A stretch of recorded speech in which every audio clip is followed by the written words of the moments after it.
gente vai estar dando uma agitada maior aí em uma das físicas, né, que a gente fala de calor. Então a gente vai estar falando agora de máquinas térmicas, né, dar uma segurada em física 1 que está bem adiantado. Vamos dar um gás aí do segundo vídeo falando sobre física 2. Então é o seguinte, agora a gente vai estar falando de máquinas térmicas.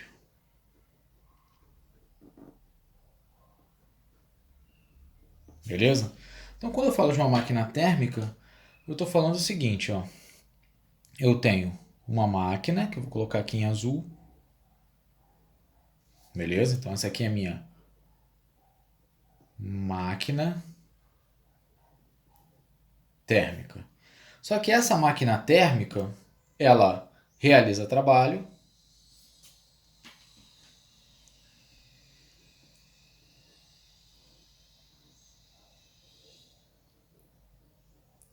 como que ela realiza trabalho?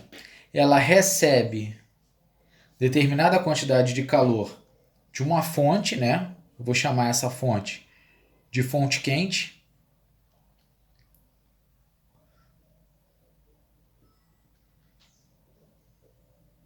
Tá? Que é aquele que libera o calor.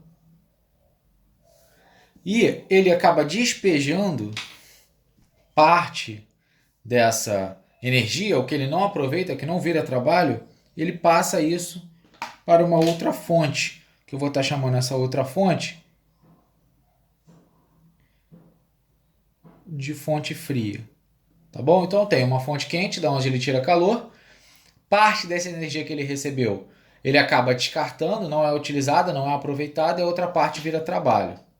Então, como notação que a gente vai estar usando aí, a gente vai falar o seguinte, vai chamar TQ, QQ de calor vindo da fonte quente, vai chamar de QF, calor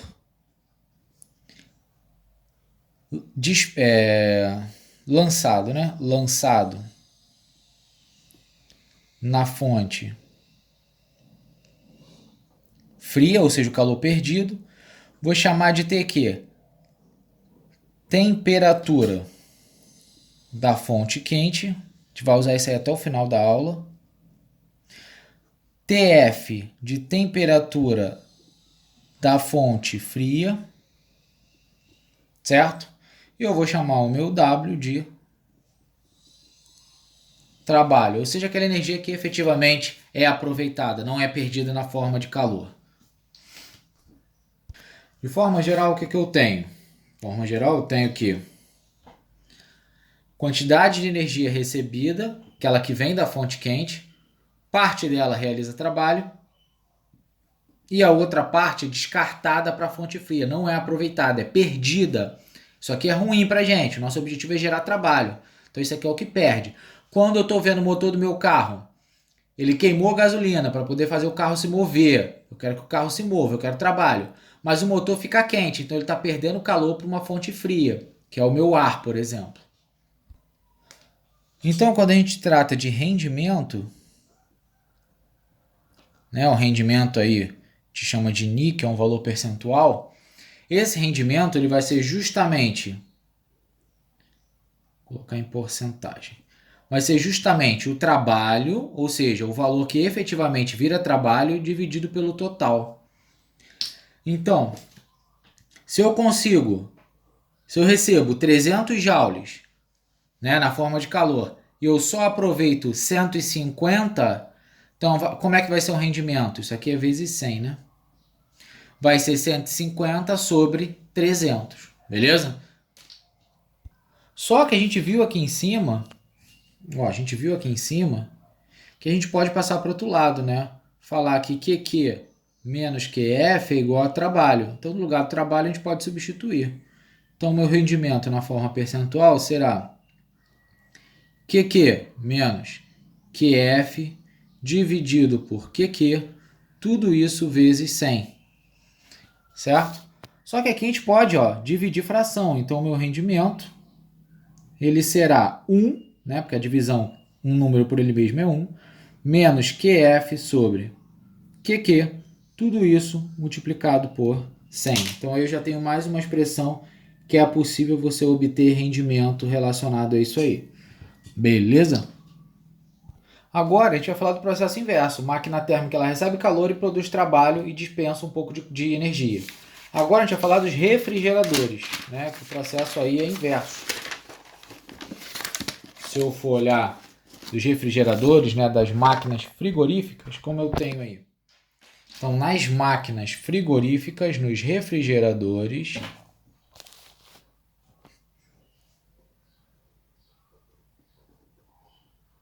o que eu vou ter? Eu tenho aqui dentro meu refrigerador.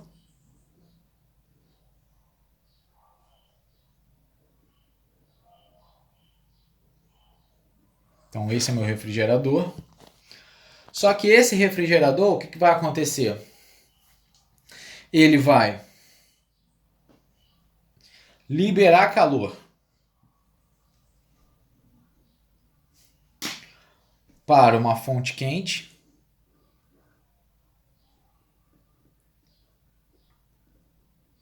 Só que para ele conseguir liberar esse calor, então ele vai precisar fazer o quê? Ele vai retirar calor da fonte fria. Eu vou colocar aqui, ó.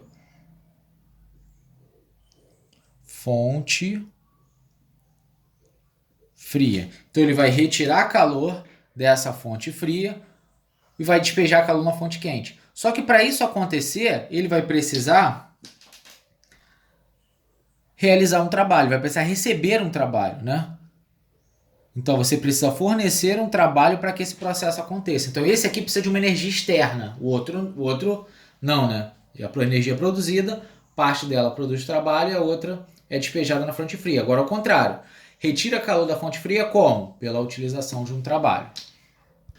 Então a gente pode, por exemplo, calcular um rendimento. A gente pode falar que o rendimento de forma percentual ela vai ser a quantidade de calor da fonte fria dividido pelo trabalho, tudo isso vezes 100. Então eu tenho aí rendimento de um frigorífico. Então agora vamos falar da segunda lei da termodinâmica, né? Então, segunda lei da termodinâmica. Então, vamos lá, segunda lei. A segunda lei, né, ela fala o seguinte. Então ela fala o seguinte, vou colocar em vermelho. É impossível uma máquina térmica converter integralmente calor em trabalho. Então não tem como. Você sempre tem perda, nada é perfeito nessa vida. Então você não consegue converter integralmente calor em trabalho. Só lembrando, isso só seria possível, né, se eu tivesse aqui, ó, fosse estudar pela formulazinha, um rendimento de 100%, eu teria o seguinte, 1 menos QF sobre QQ.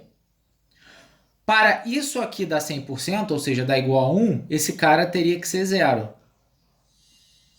Certo? Então eu teria um QF igual a zero, ou seja, não perderia calor nunca para a fonte fria. Isso não existe, tá? Você sempre tem perda. Outra interpretação também, né, um outro enunciado dessa lei fala o seguinte, ó, o calor flui espontaneamente do corpo de maior temperatura para o de menor. Se eu quiser tirar o calor de um corpo mais frio para o mais quente, eu preciso de um trabalho extra. Eu não consigo, por exemplo, sem esforço, tirar calor de um corpo que está a 10 graus Celsius para outro que está a 80. Então o calor ele sempre fluiria de forma espontânea do de 80 para o de 10. Beleza? Então, segunda lei importante, né? Essas duas características, né? Tanto de ser impossível converter calor integralmente em trabalho, como o calor sempre fluir espontaneamente do mais quente para o mais frio. de maior temperatura para o de menor. Aqui a gente está usando temperaturas sempre em Kelvin, tá? Não pode ser em Celsius. A gente daqui a pouco vai estar falando sobre máquina de Carnot, né? O ciclo de Carnot, que é aquele de maior eficiência.